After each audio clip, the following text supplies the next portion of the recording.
Hey guys, today we're going to be talking about all the good things and the bad things about the Performance Model Y. So that conversation is coming up.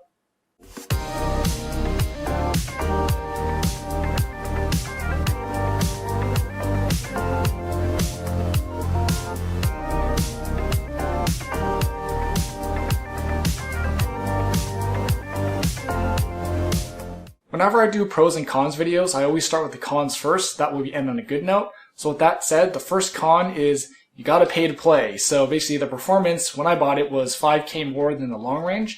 But today with inflation and all that stuff, the difference is actually just 4K for the performance. So the additional cost really is a pro and a con because you're paying for more things rather than just paying money for nothing. But I'll go into the pros, in that section. And now a word from today's sponsor, which is the app OptiWatt.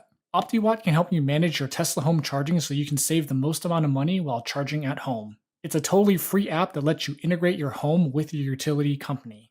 All you do is put in your address and the app knows which utility company you have and what your electricity rate is. It will then manage your charging for you and only charge when the rates are at the lowest. All you have to do is plug in and forget about it.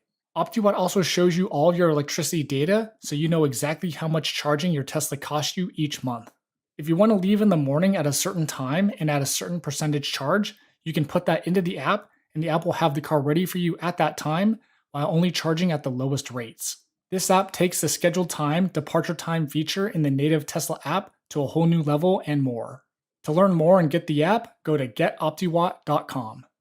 Insurance is another con. So obviously with a more expensive car, just the sticker price being more expensive, insurance companies are going to charge you more for that because it costs more to insure. On top of that, the name of the car, Performance Model Y, has performance in it. So that right there is a big excuse for insurance companies to charge more money because they basically can. Because, if you're driving around a performance car, you're more than likely going to be driving it kind of hard, which means there's more risk involved, which means that there is, more of a chance that you might crash and the insurance company would have to pay out. Staggered setup. So when you upgrade to the performance, the tires are actually different sizes on the performance. So the rear tires are wider than the front tires, and so that's what a staggered setup is, and it's a performance thing. So basically, what that means is you want to have thicker tires in the back for when you're going straight, because basically for performance, the car goes faster when it's being pushed. So basically from the rear tires, and when you're racing. So like in autocross or track racing, if you have wider tires in the back, you can take corners harder, and basically it's more for coming out of the corner. So your exit speed, you can go faster because you've got more grip coming out of the corner. So with the staggered setup, it's not good for your wallet because basically you can't rotate tires. And so if you can't rotate your tires, that means that your rear tires are going to wear out unevenly because more power is going to go to the back more often. And so that means you're going to have to rotate, you're going to have to change the rear tires more often than the front, and that's going to be an added extra cost. So I know what you're thinking, the car has all-wheel drive, right? So it should wear 50-50. That's about night and day not true. So basically in all-wheel drive cars, the cars, especially Teslas, are smart, so they know how to distribute the power of the car to get the car to go or to drive efficiently. So an example would be at a stop sign. If you're at a stop sign and you start going, there's definitely going to be more power going to the back because you need the car to basically get off the line. It's that like initial inertia to get the car to go. So you're going to put more power to the back. Or another example would be on the freeway. If you're on the freeway, more than likely the front tires are actually going to be, using a little bit of energy where the rears are not, because basically once you have that momentum, then you can just, go, and it's a little bit more efficient for the front wheels to actually, carry the car rather than the rear pushing the car. Less range. So the performance gets the worst mileage out of the Model Y variants, and that's because of the 21-inch Uber turbine. So those rims are huge, and they weigh 54.5 pounds each, which is not light at all. So if you're to compare that to the 19-inch Geminis, those ones only weigh 34 pounds, so they're a lot lighter. And so basically, the heavier the rims, heavier the tires, and that means that you got to carry more weight around, which means that your efficiency is not going to be as good. So if we put that into numbers, the performance gets 303 miles of range, while the long range with the 19-inch Geminis gets 330 miles of range. That's all I have for the cons, so let's go to the fun stuff now.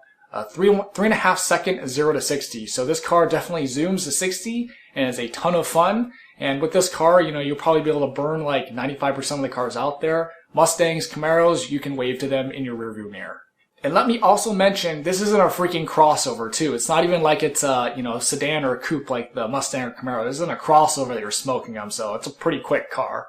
Romping it does not get old. I still get giggles every time I romp it and go 3.5 seconds to 60. It's just a really fun thing to do. And also, the car has performance in the name. So if you are a performance person, if you like racing, either drag or I've done track racing in the past, which is a lot of fun too. If you like those type of things, performance is definitely a car you want to get because this car can perform.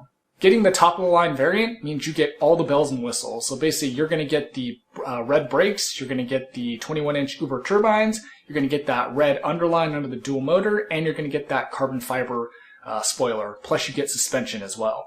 And of course with all those bells and whistles, you do get to stand out a little more as well. So I like that the way Tesla did it, it's very subtle the way that the performance kind of stands out from the long range, but you do get that. And even still today, when I see another performance, I go, ooh, another performance, cool.